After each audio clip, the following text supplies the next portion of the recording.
Look around you right now. The chair you are sitting in, the synthetic thread woven into your clothes, the plastic shell of the device you are holding, the smooth asphalt stretching down your street, and the fuel powering cargo ships across oceans. Almost every single thread of modern human civilization is tied to a single, enigmatic substance. It is heavy, dark, volatile, and smells distinctly of ancient earth and sulfur. For more than a century, nations have fought devastating wars over it. Financiers have built unprecedented global empires on it, and humanity has fundamentally altered the chemistry of Earth's atmosphere just to extract it. We call it crude oil, or more dramatically, black gold. Yet, despite our complete and absolute reliance on this liquid to survive, most people go their entire lives without ever confronting a simple, profound mystery. What is this substance, really?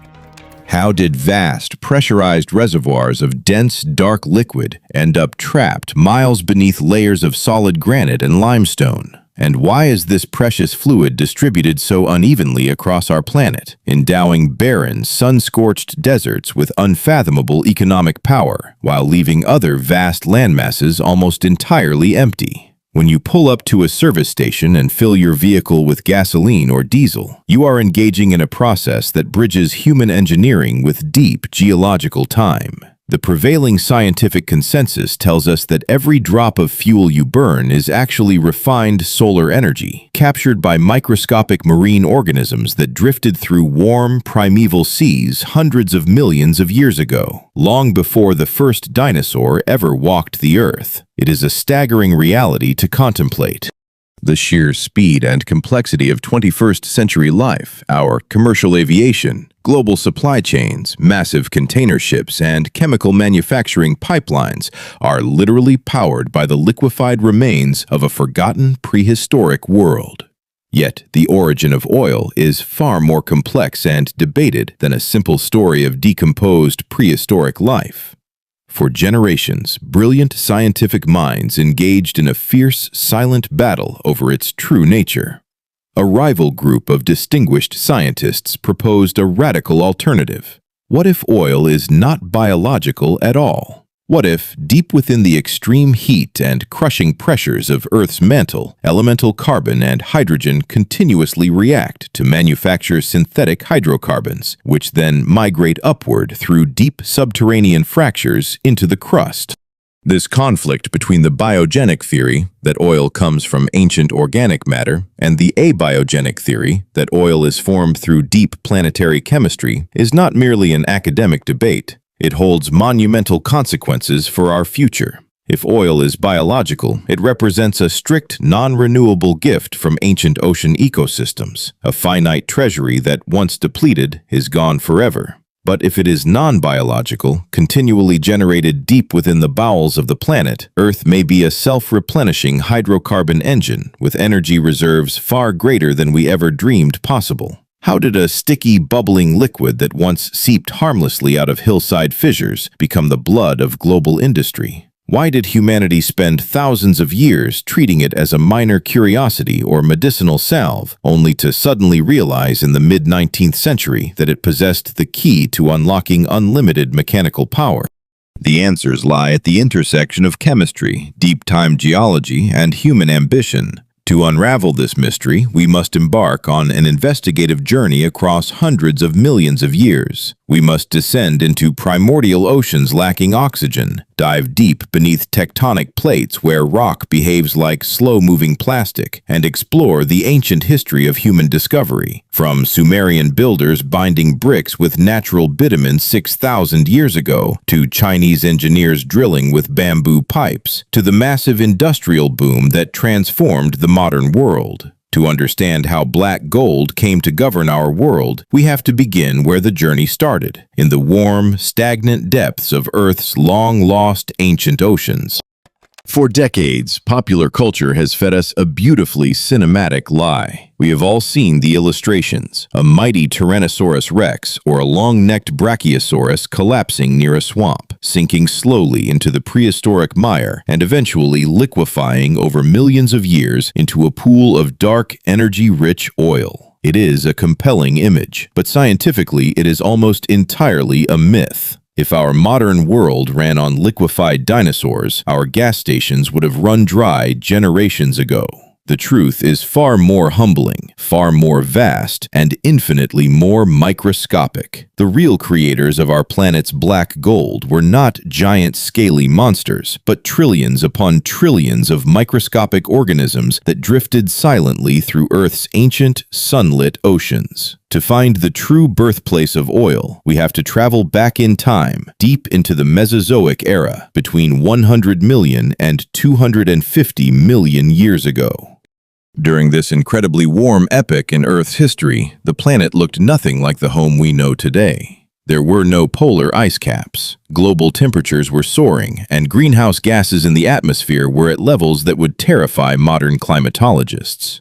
Massive, shallow tropical seas stretched across vast portions of the globe. The supercontinent of Pangaea was slowly breaking apart, tearing open new ocean basins such as the early Atlantic and the ancient Tethys Ocean. These shallow, warm seas were the ultimate incubators for life. But this life did not look like the fish and whales we are familiar with today. Instead, the upper layers of these ancient waters were thick with a green, swirling soup of phytoplankton, single-celled algae, and tiny zooplankton. Powered by the intense, uninterrupted rays of a tropical sun, these microscopic plants performed the miracle of photosynthesis on a colossal scale.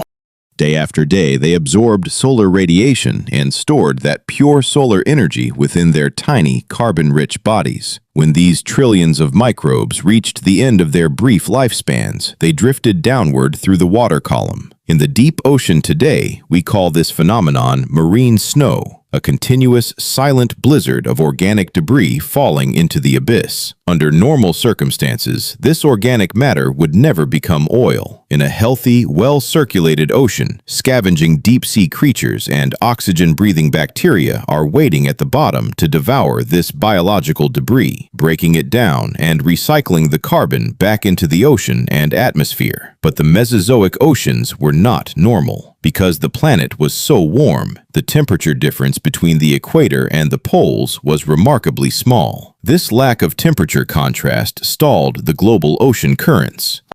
The deep conveyor belt of the seas, which normally carries oxygen-rich cold water from the poles down to the ocean floor, ground to a halt. The result was a series of catastrophic planetary crises known as oceanic anoxic events. In these stagnant, suffocating basins, the oxygen was completely depleted. The deep ocean floor became a massive, lifeless desert, devoid of oxygen and silent. When the endless rain of dead plankton hit this barren seabed, there were no scavengers to eat them and no oxygen-breathing bacteria to decompose them. Instead, the dead organic matter accumulated in massive, undisturbed sheets. Over thousands of years, rivers carrying weathered rock and debris from the breaking continents dumped millions of tons of fine clay and silt into these shallow seas. This sediment settled directly on top of the organic carpet, sealing it away in a dark, oxygen-free tomb. This mixture of fine mineral mud and preserved organic material formed a very specific type of rock, a dark, carbon-rich shale that geologists refer to as the source rock. Imagine this source rock as a giant geological sponge packed with the chemical essence of ancient sunlight. 90% of the oil we harvest today was born in these unique, oxygen-starved environments. It is a humbling realization. Every time you start a car, turn on a plastic light switch, or fly in an airplane, you are releasing the physical energy of microscopic algae that lived, died, and sank to the bottom of a stagnant tropical sea over 150 million years ago. But the journey from a layer of organic mud on a dead ocean floor to the liquid fuel in your gas tank was only just beginning. To transform this raw, organic mush into black gold, the Earth had to activate its most powerful, slow-cooking pressure cooker. As the prehistoric oceans faded and continents shifted, the organic rich mud was buried deeper and deeper beneath thousands of meters of sediment. The transition from a layer of decaying microbes to liquid energy is not a sudden explosion, but an agonizingly slow, subterranean cooking process that takes millions of years. This stage is where geology acts as a master alchemist, transforming biological waste into the most coveted liquid on Earth through a sequence of chemical changes known as diagenesis and catagenesis. To understand this transformation, we have to look at what happens as we descend into the Earth. For every kilometer you travel downward into the crust, the temperature rises by about 25 to 30 degrees Celsius. This is known as the geothermal gradient. At the same time, the weight of the overlying rocks and oceans exerts a crushing pressure, thousands of times greater than the pressure we experience at sea level. Under these hostile conditions, the organic-rich mud begins its long journey of physical and chemical rearrangement.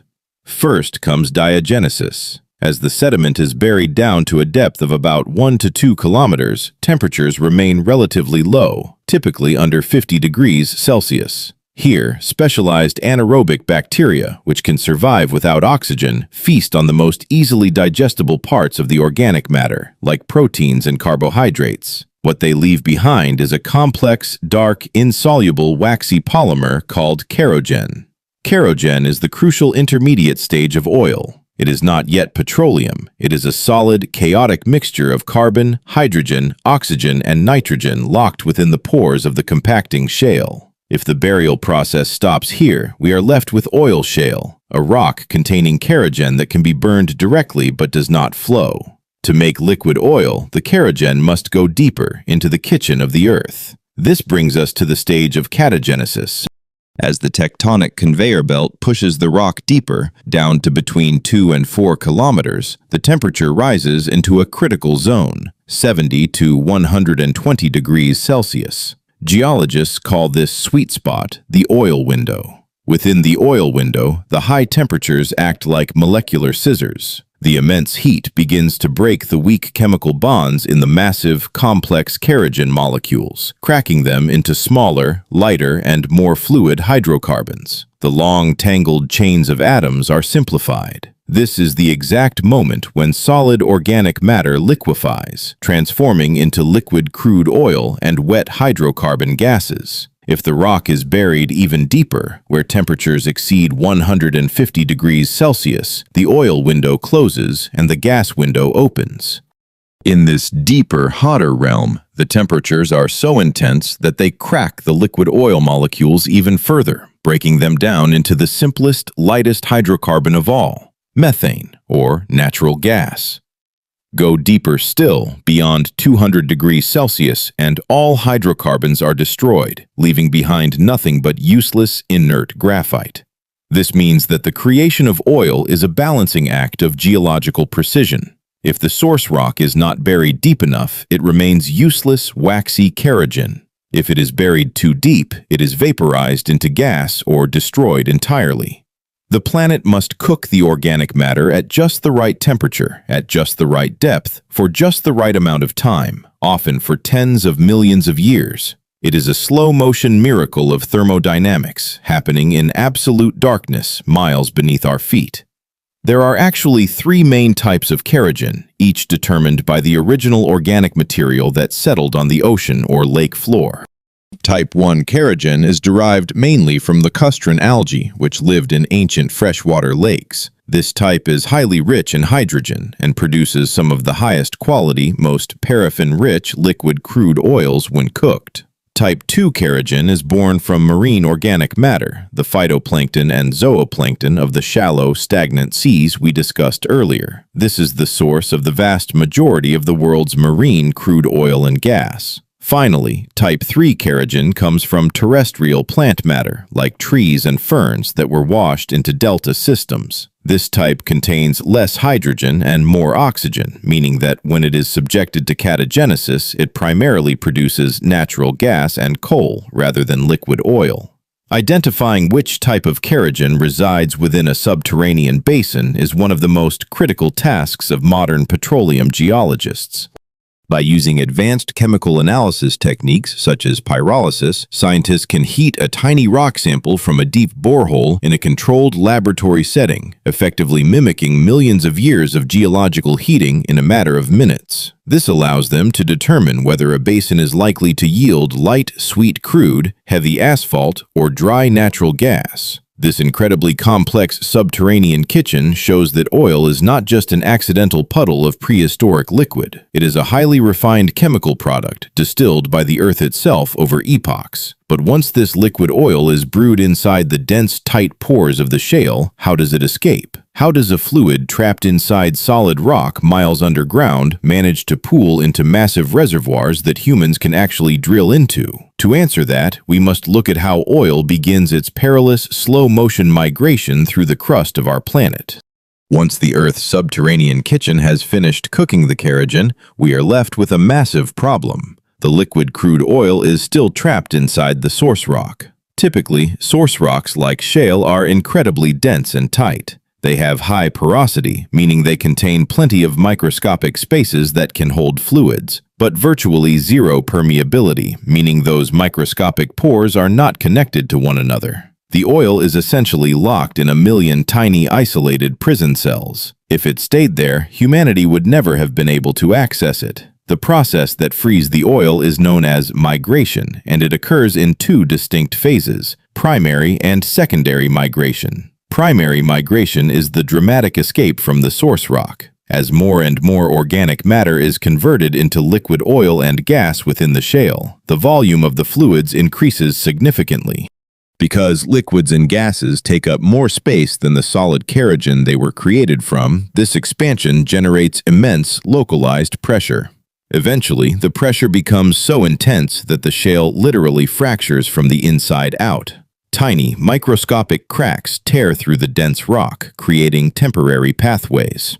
At the same time, oil is hydrophobic. It does not mix with water. Since the surrounding rock layers are already saturated with ancient brine, the newly formed oil experiences an intense buoyancy force. Because oil is lighter and less dense than water, it naturally wants to rise, just like oil spilling into a glass of water.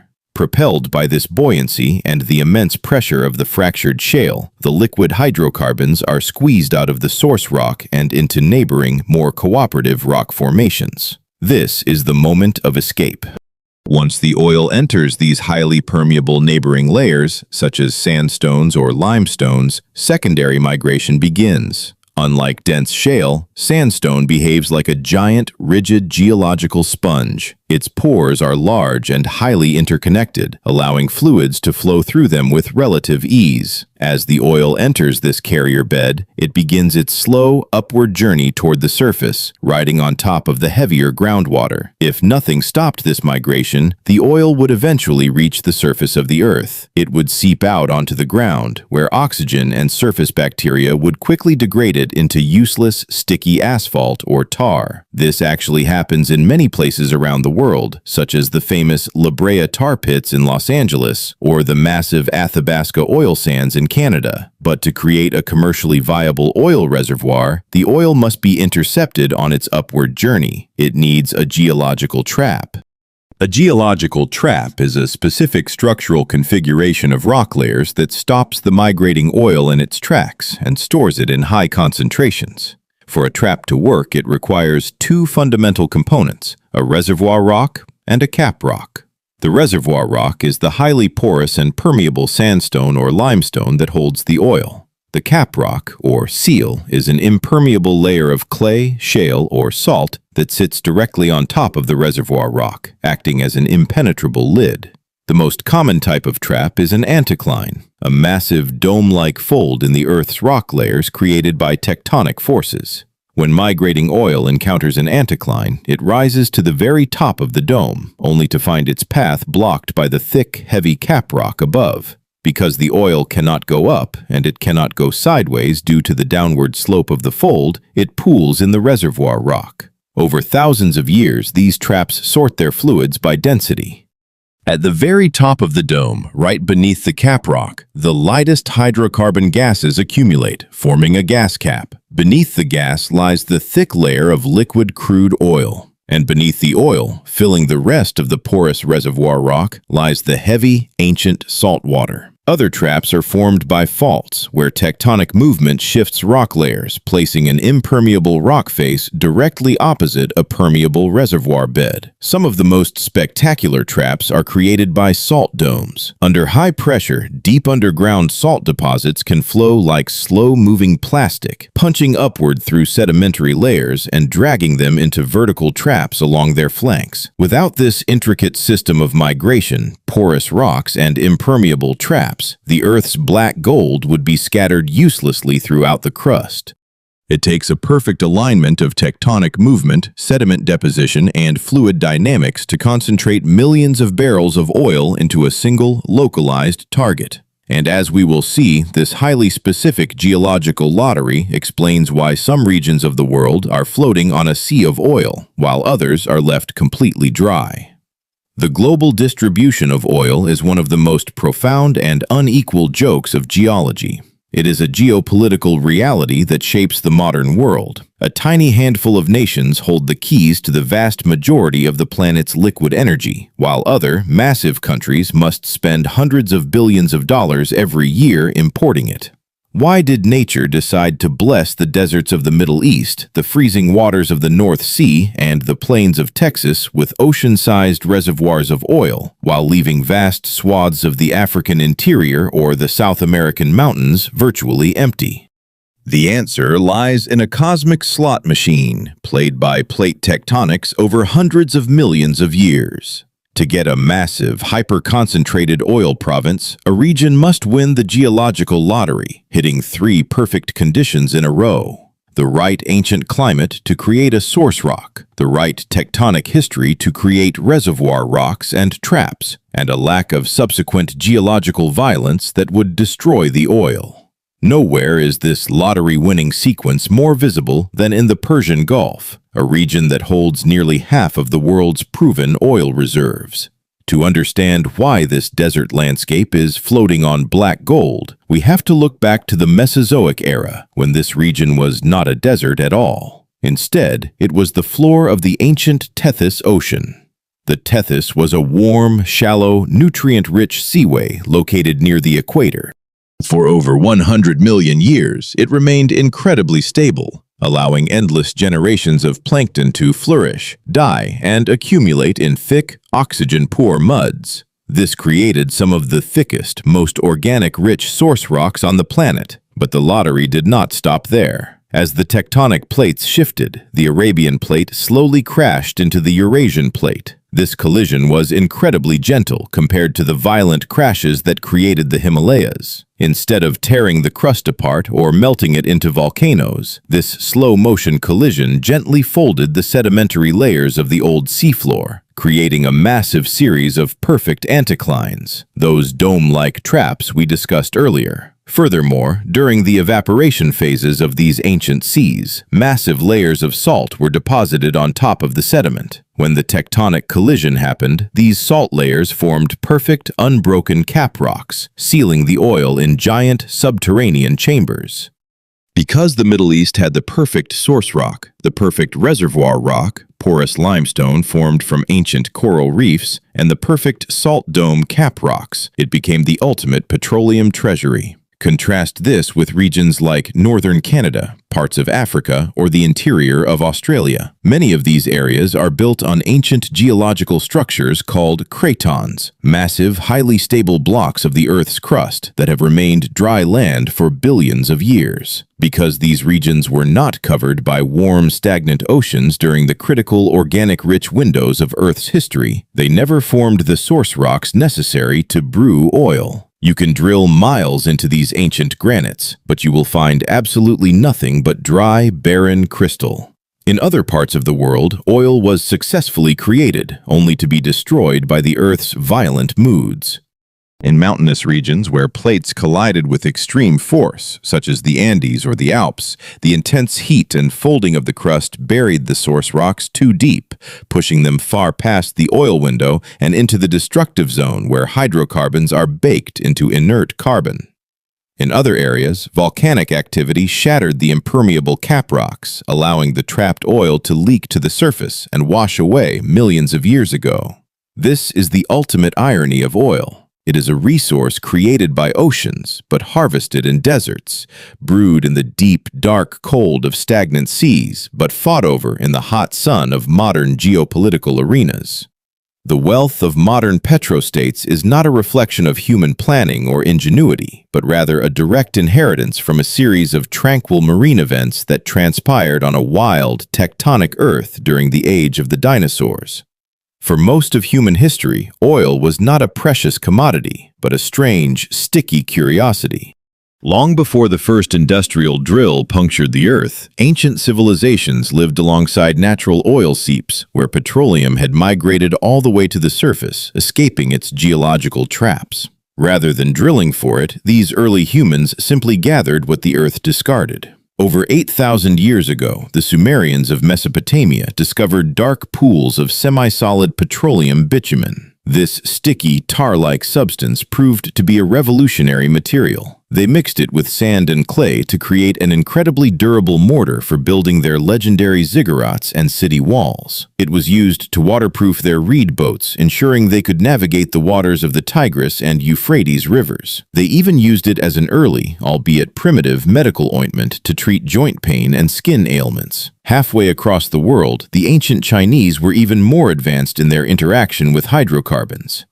By the 4th century, Chinese engineers had developed a technique to drill deep into the earth using hollow bamboo poles tipped with heavy bronze bits. Originally, they were drilling for brine to harvest salt, but they frequently struck natural gas and oil instead. Rather than running away from these flammable hazards, they captured the natural gas, piped it through bamboo lines, and burned it under massive vats to boil away seawater and extract pure salt. They also used the liquid oil as a weapon of war, throwing incendiary pots of burning petroleum at their enemies centuries before the West developed Greek fire. Yet, for all these ancient uses, the world remained powered by wood, coal, and whale oil. By the mid-19th century, the global hunger for light was destroying the world's oceans. Whales were being hunted to the brink of extinction to harvest their blubber, which was boiled down to create kerosene for lamps. As whale populations plummeted, the price of light skyrocketed, leaving the growing cities of the Industrial Revolution in darkness. The breakthrough came in 1848 on the Absheron Peninsula near Baku, where the first modern industrial oil well was drilled. Shortly after, in 1859, a retired train conductor named Edwin Drake traveled to Titusville, Pennsylvania. Armed with a steam engine and a cast-iron pipe, Drake successfully drilled a well 21 meters deep, striking a massive reservoir of liquid crude. Drake's well triggered a global oil rush. Suddenly, people realized that they did not need to sail the oceans for years to hunt whales. They could simply punch a hole in the ground and pump an endless supply of cheap illuminant directly from the earth. The early oil industry was built entirely around kerosene, which was distilled from crude oil to light up the night. At the time, the lighter, highly volatile fraction of crude oil, known as gasoline, was considered a useless, highly dangerous byproduct of the distillation process. Refiners had no use for it, and they often dumped millions of gallons of gasoline into nearby rivers under the cover of night just to get rid of it. But all of that changed with the invention of the internal combustion engine. When engineers figured out how to harness the explosive power of vaporized gasoline to drive pistons, the modern world was born. Almost overnight, gasoline went from a hazardous waste product to the most valuable liquid on the planet. As the horse-drawn carriage gave way to the automobile, the demand for oil grew exponentially. Simple wooden drilling rigs were replaced by massive steel rotary drills capable of boring miles into the Earth's crust. Drilling technology evolved from simple intuition to a highly sophisticated branch of geophysics, using seismic shock waves to map subterranean rock formations and locate hidden traps. Today, offshore drilling platforms sit in miles of deep ocean water, operating in conditions as hostile as deep space, all to tap into reservoirs that were sealed away when the continents were still drifting. When raw, unprocessed crude oil is pumped out of a deep well, it is virtually useless. You cannot put it in your car's gas tank, you cannot use it to pave a road, and you cannot make plastic out of it. Raw petroleum is a chaotic, messy soup of thousands of different hydrocarbon compounds, all tangled together. To turn this black sludge into the highly specialized products that power and build our world, it must undergo a massive industrial transformation. This transformation begins with a journey through an invisible global network. Once extracted, the oil is pushed through thousands of miles of high-pressure pipelines or loaded onto colossal supertankers, some of the largest moving structures ever built by humans, which traverse the oceans like floating islands. This vast transportation network delivers the crude to its final destination, the oil refinery. At the heart of every refinery stands a towering metallic monument called a fractional distillation column. The science behind this tower is beautifully simple, yet incredibly precise. It exploits the fact that different hydrocarbon molecules have different boiling points based on their size and weight. To begin the process, the crude oil is heated in a furnace to temperatures exceeding 370 degrees Celsius, vaporizing most of the liquid into a hot, gassy mixture. This vapor is injected into the bottom of the distillation column. As the hot gas rises through the tower, it gradually cools. The heavy, complex hydrocarbon molecules with long carbon chains and high boiling points condense back into liquid almost immediately at the bottom of the tower. These heavy fractions are drawn off to become asphalt for roads, heavy fuel oil for massive ship engines, and lubricating greases. As the remaining vapor continues to rise up the tower, it encounters cooler temperatures. Medium-sized molecules, like diesel and aviation turbine fuel, condense in the middle of the column. Higher up, where the temperature is cooler still, the lighter gasoline molecules liquefy. Finally, the lightest gases of all, such as propane and butane, never condense at all. They exit the very top of the tower as gases. But refining is only the first step. To truly unlock the magic of oil, we have to look at the petrochemical industry. If you look around your room right now, almost everything synthetic you see was once crude oil. Through a process called thermal cracking, chemical engineers take the heavy, less valuable fractions of oil and subject them to extreme heat and pressure, literally smashing the large hydrocarbon molecules into smaller, highly reactive building blocks like ethylene and propylene. These small molecules are then linked together in long, repeating chains to create polymers, better known to us as plastics. Polyethylene, polystyrene, nylon, polyester, and synthetic rubber are all direct descendants of crude oil. Without the petrochemical revolution, our hospitals would lack sterile plastic syringes, IV bags, and artificial heart valves. Our supermarkets would have no protective packaging to keep food fresh, and our electronics would have no lightweight insulating casings.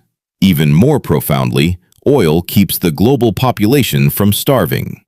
In the early 20th century, scientists figured out how to use natural gas and petroleum-derived hydrogen to pull nitrogen out of the air, creating synthetic ammonia fertilizers. This chemical breakthrough, known as the Haber-Bosch process, literally feeds nearly half of the human population today. From the asphalt beneath our tires to the synthetic fibers on our backs, and from the plastic in our computers to the food in our bellies, the physical reality of modern life is entirely constructed from the refined remains of Mesozoic plankton. We do not just burn oil for energy. We have literally built our entire physical civilization out of it. No other substance in human history has possessed the geopolitical gravity of oil. In the span of a single century, petroleum transformed from a simple industrial commodity into the ultimate arbiter of global power.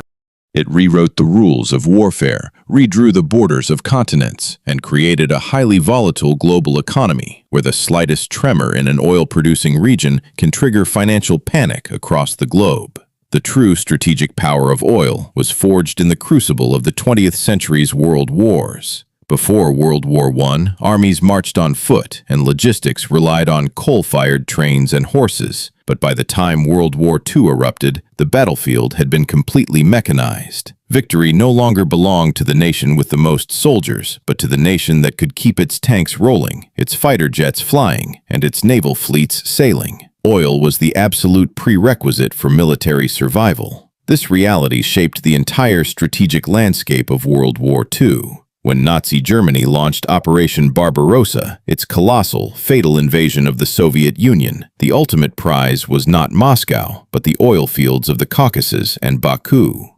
Adolf Hitler was obsessed with securing this black gold, famously stating that if Germany did not capture the oil of Baku, they would have to end the war. The German army's failure to capture these oil fields, combined with the Allied bombing of Germany's synthetic oil plants, starved the German war machine of fuel. Tanks were abandoned on the battlefields simply because they ran out of gas, and fighter planes sat useless on runways. The war was won, in large part, because the Allied forces possessed an uninterrupted flow of American and Soviet oil. In the decades that followed, the global reliance on oil only deepened, setting the stage for a new kind of geopolitical leverage. In 1973, this leverage was used with devastating effect. During the Arab-Israeli War, Arab members of the Organization of Petroleum Exporting Countries, known as OPEC, declared an oil embargo against nations that supported Israel, including the United States. The results were catastrophic.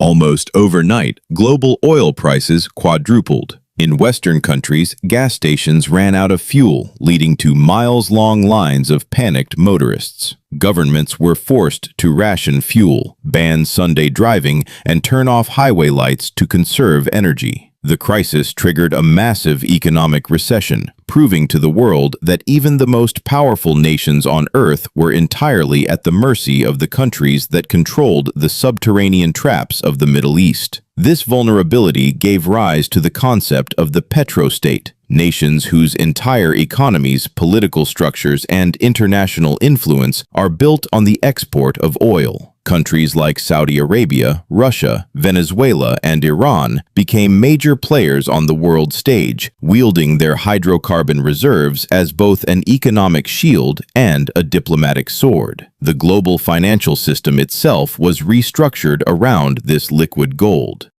The creation of the petrodollar system, where global oil sales are priced exclusively in United States dollars, cemented the American dollar as the world's reserve currency and tied the national security of the West directly to the stability of the Persian Gulf. Beyond the immediate battlefield and high-level diplomatic rooms, the geopolitical power of oil reshaped the physical geography of the planet. Entire cities arose from barren deserts in a matter of decades. Places like Dubai, Doha, and Abu Dhabi, which were once quiet, sun-baked fishing and pearling villages, transformed into towering metropolises of glass and steel, powered entirely by the staggering wealth generated from the reservoirs beneath their sands. Conversely, the intense global struggle to control these resources has left a trail of instability in its wake. From the oil-rich deltas of Nigeria to the fractured landscapes of Iraq and Libya, the presence of oil has often acted as a resource curse. Instead of bringing prosperity, it has frequently fueled systemic corruption, widened economic inequality, and acted as a catalyst for endless civil conflicts. This dark side of the resource shows that oil does not just lubricate engines, it also greases the wheels of political power and human greed, leaving a deep mark on the history of the modern era. We are currently living in the twilight of the petroleum age. After more than a century of unbridled exploitation, humanity is facing a dual crisis that will force us to redefine our relationship with the Earth's black gold. The first crisis is one of supply. Can a resource that takes millions of years to create continue to support a civilization that consumes nearly 100 million barrels of it every single day? The second, and far more urgent crisis, is one of survival. Can our planet's biosphere survive the environmental consequences of burning that oil? For decades, geologists and economists have debated the concept of peak oil, the point in time when the global production of oil reaches its maximum limit and begins an irreversible decline.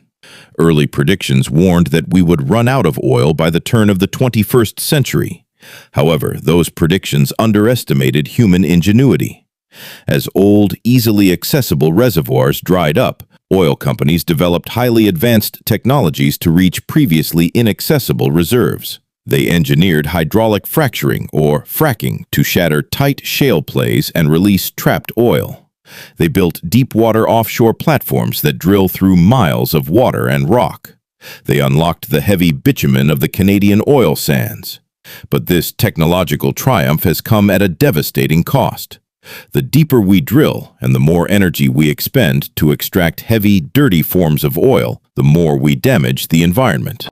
The burning of hydrocarbons has released billions of tons of carbon dioxide into the atmosphere, trapping solar heat and driving global climate change. The very same greenhouse effect that warmed the Mesozoic oceans and created the stagnation necessary to brew oil is now warming our modern oceans, threatening to trigger a mass extinction event of our own making. This realization has sparked a global race to transition away from petroleum. Across the world, wind turbines and massive solar farms are replacing fossil fuel power plants. The automotive industry is undergoing its biggest revolution since the horse and carriage, with electric vehicles rapidly gaining market share. Scientists are researching hydrogen fuel cells and advanced biofuels to power airplanes and heavy shipping vessels. Yet, breaking our addiction to oil is a monumental, incredibly difficult challenge.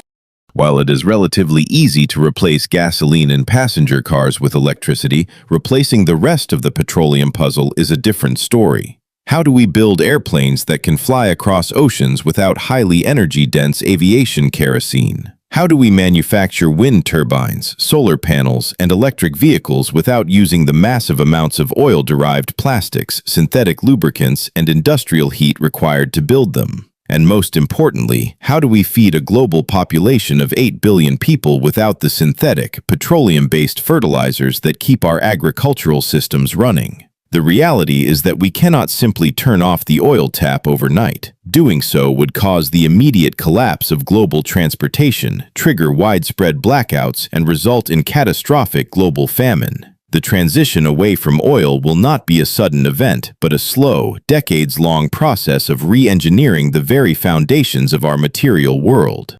As we look to the future, the ultimate challenge for 21st century science is not finding more oil, but finding a way to build a post-petroleum civilization. We must learn to replicate the material wealth and energy density of oil using sustainable, circular technologies. If we fail, we risk becoming victims of the very resource that built our modern world. In the grand arc of Earth's history, the human era is nothing more than a brief, flashing spark. Yet, in that single fleeting moment, we have managed to reshape the face of the planet, build towering cities, and touch the stars. And we have done it all by burning our inheritance, the concentrated energy of a world that existed long before the first human ancestor ever walked upright. The story of oil is a profound reminder of our deep, unbreakable connection to the geological past. Every plastic bottle we discard, every highway we drive on, and every flight we take is a direct link to a stagnant tropical sea that fell silent 150 million years ago. We are a civilization built on ancient sunlight, powered by the ghosts of microscopic organisms that died in the dark. For all of our technological brilliance, we remain a species ruled by this black, viscous liquid. Our financial markets rise and fall on its price. Our politicians plan their strategies around its distribution, and our daily lives are entirely structured around its derivatives. The modern world is, in the most literal sense, a world made by petroleum. As we stand on the precipice of a new era, facing the monumental task of leaving this ancient energy behind, we must reflect on the true legacy of our relationship with oil. It has been both a blessing and a curse. It rescued us from the darkness of a pre-industrial world, lifted billions of people out of poverty, and connected the globe in a way our ancestors could never have dreamed of. But it has also brought us to the brink of ecological catastrophe, fueled devastating wars, and bound our future to a finite, depleting resource. Ultimately, the true measure of our civilization will not be how much oil we manage to extract from the deep crust of our planet, but how we choose to move beyond it. The black gold that once saved us and propelled us into the modern age cannot carry us into the future. It is time for humanity to stop looking down into the deep, dark rock for our survival and to start looking up toward the wind, the sun, and the infinite potential of a sustainable, clean future. Only then can we truly say that we have mastered our own destiny, stepping out from the shadow of the ancient seas to build a world that is not powered by the past but designed for the future.